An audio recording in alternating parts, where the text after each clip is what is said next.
CGMSC ऐसी हालत मिली या रोड डेवलपमेंट कॉरपोरेशन जैसी चीज़ मिली, उसका आप गहन अध्ययन करेंगे तो आपको एहसास होगा कि किस तरह से संस्थाओं को मरने के कगार पर छोड़ करके कांग्रेस गई थी।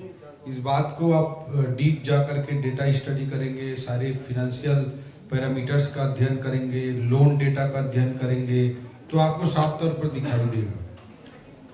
जो अथॉरिटीज होते हैं वो स्टेट की गारंटी पर काम करते हैं, no profit no loss level पे। सरकार उनको कुछ कुछ सुविधाएं मुहैया कराती है, बट स्कीम चलाना अथॉरिटी का काम नहीं रहता है। मेन स्कीम चलाना डिपार्टमेंट्स का काम रहता है। अथॉरिटी को कुछ नया इनोवेशन करके, नया काम करके जनता के हित में सरकार से बिना ज़्यादा बर्डन डाले कुछ अच्छे कामों को एग्जीक्यूट करना मेन काम होता है अथॉरिटी का।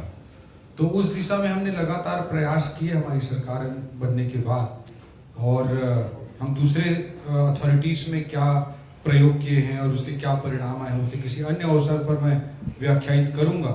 लेकिन आज हाउसिंग बोर्ड के संबंध में मैं इतना कहना चाहता हूं कि हाउसिंग बोर्ड के ऊपर जो GAD आवास जैसे सरकारी बर्डन थे, जो मान लीजिए GAD के आवास के पूल होते हैं, उसमें बोल दिया जाता है कि GAD के लिए आप आवास बनाओ, मतलब शासकीय कर्मचारियों के लिए आवास बनाओ, या कोई एक तरह से शासकीय जिम्मेदारी होती है, और उसके लिए अथॉरिटी को लोन लेवा दिया जाता है। ऐसे सामान्यता होता है, और इसमें कोई बुरी बात भी नहीं। स्टेट गारंटी से लोन लेना और कुछ अच्छी परियोजनाओं को एग्जीक्यूट करना बुरी बात नहीं है। लेकिन कांग्रेस के 5 सालों में उस लोन के बारे में किसी ने चिंता नहीं की, और लगभग NPA जैसे हालात सभी अथॉरिटीज के लोन के बन गए 5 सालों में। वो जो लोन के डेटा देते हैं, दुनिया भर की बातें करते हैं, उसमें अथॉरिटी की क्या स्थिति थी, कितनी देनदारियां छोड़ कर गए, उनका जिक्र नहीं करते हो।